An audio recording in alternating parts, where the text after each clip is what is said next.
crisis. This is a film on some aspects of the opioid crisis that they have in the United States, divided states, if we look at the cult of Trump, Republican Party, what was revealed over those hearings of the 6th of January committee with the 8th, telling about him grabbing the wheel of the beast, and so much more. It wouldn't happen here. Indeed, we have a president who's 10,000 times Trump is. Which, oh yeah, it's easy. No. Many countries have the same level of idiotic leadership. Brazil. Let's not go there. I'm sorry. So it was about divided states of Africa. I've read in late Warburton days that first of all, most of us think we're better than the average. We're better drivers. But then also that America should have been called Africa. I mean, it makes more sense, but it's more justified historically, apparently, because Eric of Norway had a more important role than Amerigo Vespucci. But anyway, so there's this crisis. In other places, of course, people use drugs, but there it's reached an incredible number. And so we have Gary Oldman, who's a professor and a researcher. Solid performance, not a spectacular movie, has some flaws. Gary Oldman, of course, winner of the Oscar for his portrayal of Churchill. And more recently, he deserved another one. Well, at least they should try. I mean, they should. In my book, I would give them a few Oscars. In Mank, he was Magister Ludi. Incidentally, by the way, there's a study that shows that in terms of success, it's important. PERMA, Martin Seligman, is a formula for happiness. PERMEA. Let me not walk on a sideline again, but success, achievement is the last PA in PERMA. And for the Oscar winners went on to live a few years more than those who lost. Something interesting that's important. The same is for those bureaucrats or those.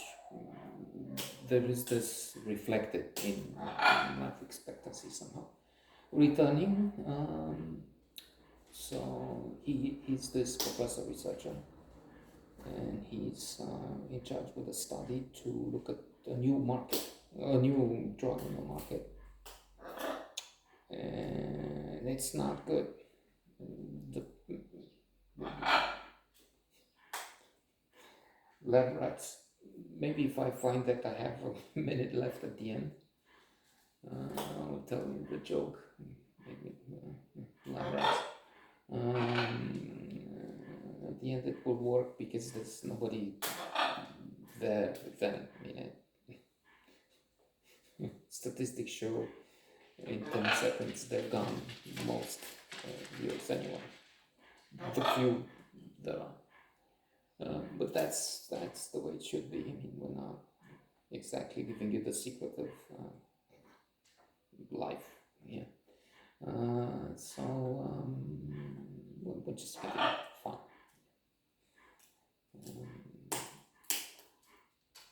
And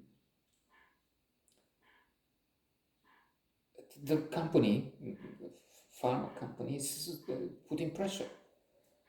Sign a new non-disclosure contract. Then there's Greg Kinnear, who's the dean of the faculty. Look, we have that the money. We can't go on it, because then indeed the pressure is materialized.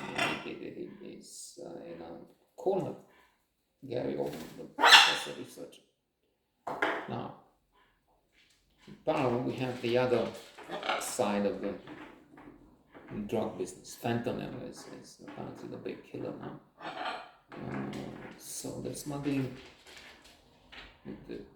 bringing fentanyl, other things from China into Canada, and then smuggling across the border. And we have Annie Hammer now also on the blacklist as a detective, sort of a Tony Brasco, undercover, who is trying to arrest the people in charge.